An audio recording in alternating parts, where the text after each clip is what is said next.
நம்மளுக்கு உண்மையிலேயே அந்த கதை என்கிட்ட சொல்லும்பொழுது ரொம்ப திருப்தியா இருந்தது. நான் வந்து ஆந்திரா, கர்நாடகா, தமிழ்நாட்டுல இருக்க உச்ச நடிகன் கிட்ட உட்கார வச்சு கதை கேட்க வச்சேன். ஆனா எல்லாரும் ஓகோன்றாங்க. ஆனா டைம், அந்த எடுத்துக்கிற டைம், சிரத்தை, இதெல்லாம் கொஞ்சம் தள்ளி பண்ணலாமே அப்படின்னு சொல்ற அளவுக்கு வரும்போது சடால போயிட்டு சிம்பு தம்பிக்கிட்ட போயிட்டு கதை சொல்லிட்டாரு. சிம்பு எனக்கு ஃபோன் பண்ணி, அண்ணா எனக்கு ரொம்ப நல்லா இருக்குண்ணே, நம்ம பண்ணிடலாங்க அப்படின்னாரு. நீ நேரில் வரும்போது பேசிக்கலாம். ஏன்னா இது வந்து பட்ஜெட்ல எடுக்கிற படம் இல்லை. இது வந்து ஒரு பாகுபலி மாதிரி எடுத்து நீ எழுதி வச்சு அந்த படம் சரியான மனிதன் அந்த உள்ள வந்து அந்த தம்பி பண்ணி அதை பண்ணா பாகுபலி மாதிரி 2 மடங்கு. Okay okay sir. பட் ஆனா இன்னும் அதுக்கான வெயிட்டிங்ல இருக்காரு. இல்ல கண்டிப்பா அது நடந்தே தீரும்.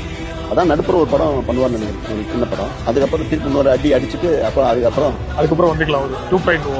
ஓகே, எங்களுக்கு நீங்க அவர் மேல சில நம்பிக்கை பார்க்கணும் ஹாப்பி. ஏன்னா நீங்க அவர் சொன்னாரு நான் வெளி ப்ரொடக்ஷனுக்கு பண்றனாலும் சார் டெய்லி கால் பண்ணி எனக்கு கேட்டுட்டு இருந்தாரு. நான் அவரு அந்த படத்தோட ரெஃபரன்ஸ் எல்லாம் நான் வந்து எடுத்து அனுப்புவேன். இது பாரு, இந்த அரண்மனையை பாரு, அந்த அரண்மனையை பாரு அப்படின்னு அனுப்புவோம். இன்னும் அந்த கதைக்குள்ள இருக்கீங்க. Okay sir. அது யாரா இருந்தாலும் அது நம்ம படம் தான்.